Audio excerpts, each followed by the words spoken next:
Was smoking all my dragons, divine, righteous, almighty, great, overachieving, never slacking. I got a new reaction today. We got Finding Your Roots, How Italians Became White, which if you've been on my channel, you know this is pretty much right up my alley. It's a lot of things that I say about history, so I figured, this was the perfect video to react to. This video was done by NYTN. Yeah, shout out to NYTN. The original link will be in the description. Definitely go subscribe to her channel. And it's all love, if NYTN, if you see this video and for some reason you don't want, this video up or whatever, just contact me, let me know, I'll take it down. But other than that, I'm just showing love and definitely want to put my opinion, on this video. But with that being said, let's hop right into it. Let's do it. Lynchings of Italians took place all Let me run it right from the start. Lynchings of Italians took place all over the South. Northern Italians considered Southern Italians racially inferior and too African to be a part of Europe. The story of the Italian immigrants' journey from a racialized pariah in the 19th century to white Americans in the 20th century sheds light on how much race is just a construct in the United States. Italians became white because of something that happened in Louisiana. Hi, my name is Danielle Romero, and I'm so glad that you're here with me again on my channel, where I talk about genealogy, ancestry, hidden heritage, and it's amazing how interconnected the world is. Congress had initially envisioned a white, Protestant, and culturally homogenous America when in 1790 it declared that only, quote, free white persons could become naturalized citizens.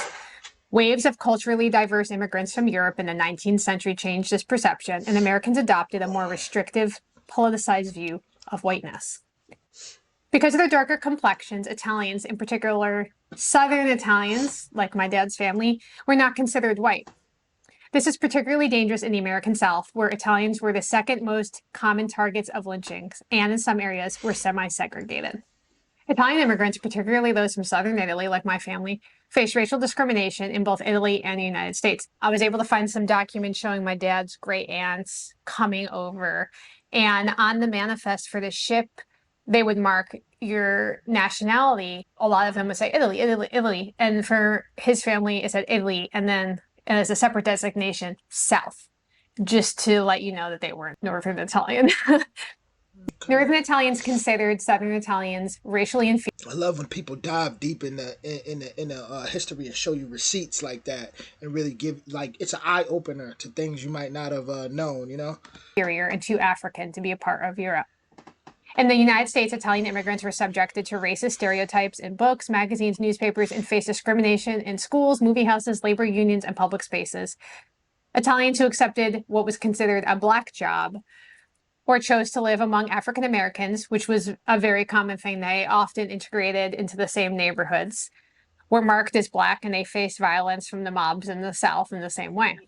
A huge part of this history, the Italian-American experience, is connected to New Orleans. I want to talk about Sicilians and Italians navigating the Jim Crow South, because to my surprise, Italians and Sicilians, and I'm going to use that term interchangeably because for my family, it kind of is interchangeable, but it is different. And so when we're talking about Italy, you have like the boot, and my family is mostly from like toe of the boot in southern Italy, and then Sicily is this island that was its own kingdom and then became part of Italy proper. I'll probably be using them interchangeably because I use them interchangeably for my own self-identification. So between 1880 and 1920, there was an economic crisis following this unification that was happening in Italy. And there was just like a lot of social unrest, and about 4 million Italians, who were mostly Southern Italians, like my family, they immigrated to the United States. A lot of these Italian Americans and Sicilian Americans were recruited to fill a labor shortage that was produced by the rapidly industrializing United States economy.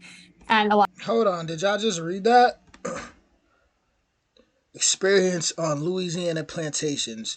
The only race that can successfully compete with Negroes in semi-tropical climes. Ain't that something? A lot of us is, man, a lot of us is not, is how can I say it, divided, or should be as divided. We probably shouldn't be so divided. We probably shouldn't be. shortage that was produced by the rapidly industrializing United States economy, and a lot of immigrants arrived with basically the clothes on their back. The lack of formal education and the limited English proficiency that restricted a lot of Italian immigrants to jobs like manual labor and low-paying jobs. A lot of Italians kind of settled in these neighborhoods called like Little Italy. A lot of racism against Italians.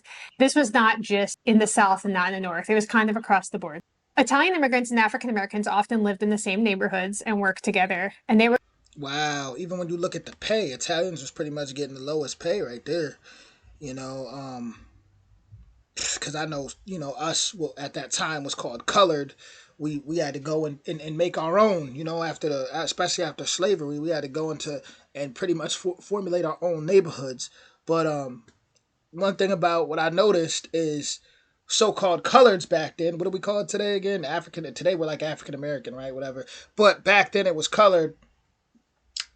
It seemed like they was definitely a lot more welcoming into their neighborhoods based off of being outcasted. It seemed like there was a lot more welcoming, like a lot more. Listen, you're an outcast too. You could come with us. You're good. You know.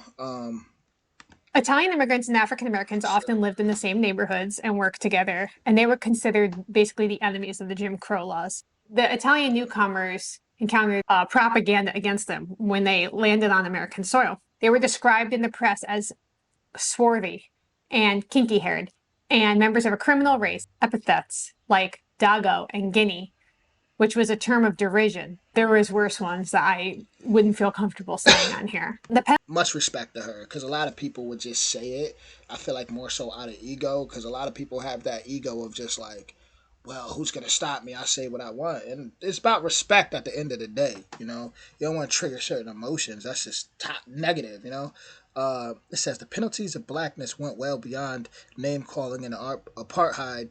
South Italians who had come to the country as free white persons were often marked as black because they accepted black jobs in the Louisiana sugar fields or because they chose to live among African Americans. Now the question is, why would they choose to live among so-called African Americans if they didn't feel welcomed? So I think that's also something that definitely should be spoke about because so-called African Americans could easily just kind of not to say like I wasn't, I wasn't, I'm not, I wasn't there, so I can't sit here and be like it was this way or that way. But from what we're reading, clearly they was welcomed in. Not saying everybody probably was comfortable with that, but clearly enough to where they felt like they'd rather live amongst those neighborhoods. Penalties, though, of blackness went well beyond name calling in the apartheid South.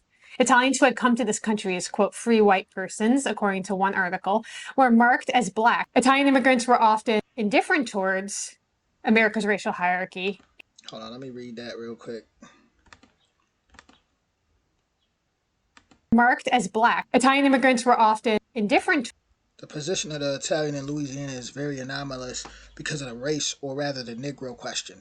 Neither the whites nor the Negroes know how to classify him. He is, as it were, a link connecting the white and black races, swarthy in color. The Sicilians are darker than the Griffs and Quadroons, the Negro half-breeds of southern Louisiana. Towards America's racial hierarchy. And in 1899, there were 2 Italian shopkeepers and 3 customers who were also Italian. They were lynched in Tallulah, Louisiana, for refusing to wait on Caucasians before African American customers. Lynchings of Italians took place all over the South: Mississippi, Texas, Florida, Kentucky, Illinois, and also places like Colorado and New York. Despite being well regarded in New Orleans in the 1870s, Italian immigrants faced negative stereotypes in northern newspapers. Italian language newspapers frequently would report the heinous crimes. In Italy, there was a song called The Five Poor Italians, which was written in honor of the Tallulah victims. As the Italian population grew, anti-Italian riots took place, and hate groups like the Ku Klux Klan mobilized to intimidate and oftentimes cause physical harm to the immigrants. The turning point for the Italian experience happened because of an event in Louisiana, in New Orleans. On October 15th, 1890, New Orleans police chief David Hennessy was assassinated outside of his home. As Hennessy lay dying, he whispered, "The Dagos did it."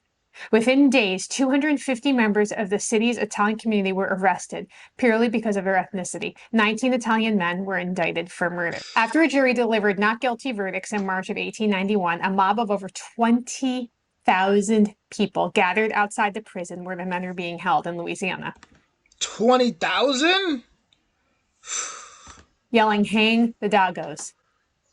The gun-wielding mob stormed the jailhouse. 9 men, including prominent businessmen, were shot inside the jail. Victims were dragged outside and hanged from the lampposts. And I don't want to go into the details of this. You can 20,000? That's like a Game of Thrones episode. It was America is Game of Thrones, man. Google it and do that. But I'm not gonna like put all the nitty-gritty on here. In addition to the 11 men who were lynched, 5 prisoners were severely wounded in the attack and they died soon after. A grand jury cleared those who were involved in the lynching, including John Parker, who was the late elected governor of Louisiana. In 1911, he was quoted saying Italians were, quote, "little worse than the Negro, but filthier in their habits, lawless and treacherous," unquote. Many newspapers asserted that Italians were responsible for their own lynchings, and the media's coverage of the trial and lynching marked the entrance of the word mafia into the nation's vocabulary. The best way to burn fat. It's just crazy to me because when you look at, like, I'll probably put it at the end of this video on the end screen. I did a video about, the Irish, pretty much being indentured servants and the things they went through. And, from more of my studying, it seems like when the Irish started to get in position, then they started pretty much, it comes from the bully become the bully. A lot of them started all that not like Italians and, us so-called coloreds at the time, which we might as well put us all in one pot at that point. But yeah, it seems like the bullied became the bullies in a sense, Things have shown that America's response to the lynching was influenced by racist stereotypes about Italians that was propagated in northern newspapers. Italian immigrants were initially welcomed in Louisiana after the Civil War to replace the emancipated black laborers, but their proximity to the African Americans led to them being viewed as not fully white and now eligible for persecution, including lynching. Darwinists asserted that Italians were a subhuman race, the, quote, missing link between humans and apes. The caption of this cartoon, published in Life magazine in the early 1900s, is meant to be read in broken English with an Italian accent. The Italian shoeshiner, or wop, possesses ape-like features, carries a stiletto knife, and is of low intelligence and childlike in his reasoning, and eats garlic and spaghetti. It's kind of interesting to me when there's this attempt from one group to kind of degrade another group. It's kind of just like the same playbook, right? Yeah. Every single time.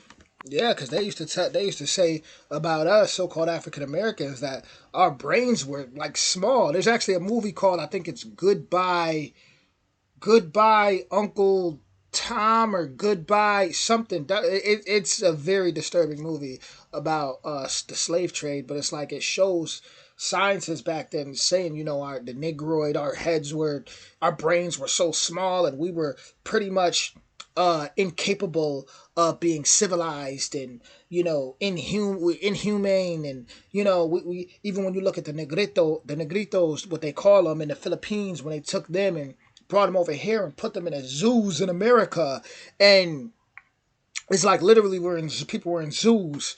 It's like now I'm looking and I see news articles of so-called black people breaking the records for the most what was it, college, I think it was like the most college accepted, or not accepted, most college letters or whatever, offers or something like that. I'll look it up real quick, but it's just crazy how look at now, after all that was said. It's like, who were these people that were saying these crazy things? Who were these people? Like, just making stuff up? And it's been interesting to me as I study my mom's heritage from Louisiana, African American, Hispanic, Native American, like all of these groups that have kind of taken their turns in being the low man, in this hierarchy. To preserve the American racial structure that was believed to exist, the United States passed the Immigration Act in 1924, which established quotas for the admission of immigrants and that banned immigration from certain countries entirely. While earlier legislation would just place... And I just want to say real quick, because I'm looking for that one article I was talking about, but even now, an inspirational kid, Black Pennsylvania, 9-year-old boy, becomes the youngest U.S. high school graduate ever. So it's just crazy how all that to, now breaking records and stuff like that. Caps on immigration. The 1924 law sought to further restrict immigration of Southern and Eastern Europeans and Africans, and specifically ban the immigration of Arabs and Asians. The law reduced Italian immigration by 98.7%. So basically, no more Italians were allowed to come over after 1924. Okay. Crazy. This political cartoon from the era reveals two of the act's primary targets, which was the Italians and the Chinese. How did Italians become white? You would think with all this animosity towards this group and these attempts at keeping them from coming over, it was really, like, it totally shocked me. And I realized that Italians became white because of something that happened in Louisiana.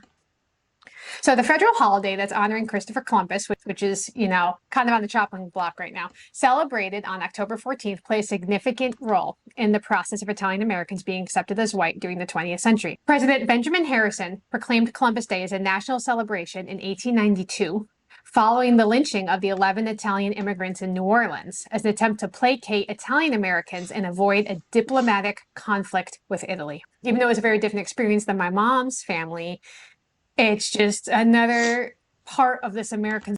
She's saying a lot of important stuff that a lot of people may not catch.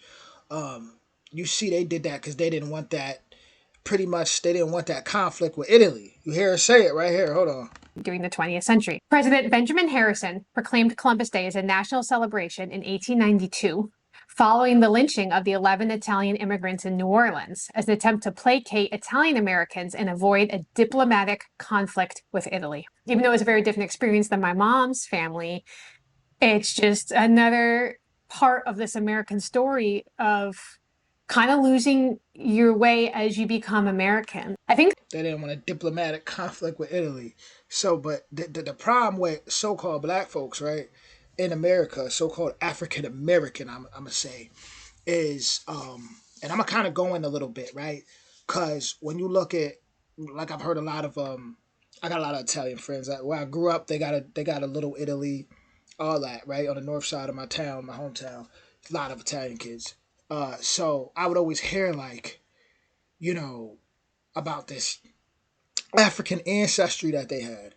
I guess when the Moors were in Italy, and they said, a lot of rape, a lot of, excuse my language, I don't, for YouTube, I don't know what could get, but a lot of, was happening, a lot of mixing, a lot of. And I know there was, like, I think it was a Sopranos episode where they actually kind of a little bit they talk about that a little bit. I gotta find it, but long story short, so a lot of them were saying, the prejudice comes from feeling some type of way about that from way back. My thing is, this is where it gets mixy. A lot of these so-called African Americans, there's a lot of them that actually weren't African and actually come from America, where the Nijis, the Aboriginals of America, when you look at the Tainos of the Caribbeans, and you look at just certain different tribes, you had dark skinned, people, which is what which a lot we would classify as so-called black. There was a lot of them that was classified as, because, like, black, that's, what is that? It doesn't even exist. It's like, so what I'm trying to say is, Italians, they still had Italy to back them up. Irish, they still had Ireland to back them up. But African American, you see where it gets mixy there. Because a lot of them were from this land. And that information, hey, go look up Dane Calloway, go look up, I don't really, that's something you'd have to study yourself. And I'm talking to the general public that's going to probably watch this video, is a lot of them was already here. Even me, I found out on my father's side, Cherokee, and, it just, you start to find out things, you start to learn things, the more and more you trace back. And a lot of people are doing that.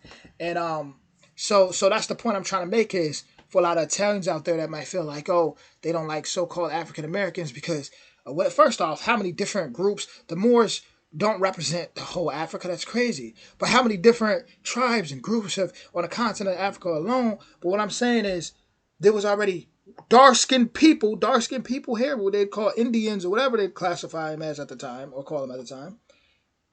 That had nothing to do with any of that. So the prejudice that needs to go out the window completely. And this is from my dealings with Italians and coming across different conversations, right? You learn a lot when you talk to different people, which is also why I feel like so much division is caused, is because when we start to talk, we start to figure things out. But if we're constantly divided, then we just continue our stereotypes and think how we think. We never get to heal and really come to an understanding. I think there's a balance to that. I think coming to a country and becoming a citizen means that you need to kind of be a part of the family now, right? But does that mean that we all want to be homogenous? We don't want to have any shred of the parts of the world that we came from or that our family came from? And obviously the answer to that is no. It makes me sad when I was researching for this video to kind of understand some of these things came to be. The story of the Italian immigrant's journey from a racialized pariah in the 19th century to white Americans in the 20th century sheds light on how much race is just a construct in the United States and hierarchies can. It is a construct because when you talk about, like I said, with the Irish being indentured servants, slaves, right? Whichever you want to go with, some indentured, some slaves. Well, to me, it's all kind of, I get it. You get paid to be an indentured servant, but to me, it's all kind of like I always say, people go to 9 to 5s and say they're slaves. So I kind of, in my eyes, it's all slavery, right? But what I'm trying to say is, when you look at their story and you look at how they shared, some of them were placed on certain plantations with people of the Caribbean that were so-called black, and certain cultures were mixed. And like when you look at things like that, and I always say voodoo culture. You got Man Bridget, you got Baron Samedi. Baron Samedi is the husband of Man Bridget. Man Bridget is always shown with red hair as of having, they say Irish origin, because they shared, those, they were on those plantations and shared those cultures together. So to me, it sounds like, everybody kind of, in a sense, maybe there was a time where they didn't want everybody to come together. They didn't want Irish and so-called African Americans and Italians to come together. They didn't want it. They didn't want that. So white, black, to really simplify everything. If you let those who have the eyes to see, and let those who have the ears to hear exactly what I'm saying. Can change over time. You're in this group here and you're in this group here, and nothing has changed except the passage of time and the way people perceive things. That's just incredible to me. It makes me wonder in the future, things that we hold on to so dearly right now, is this is the truth, this is the reality. Will our children believe that? Will our grandchildren believe that? The penalties of not being considered white in America, the ripple effects of those. Today, as I've shared on this channel and many of the other videos, I grew up considering myself white.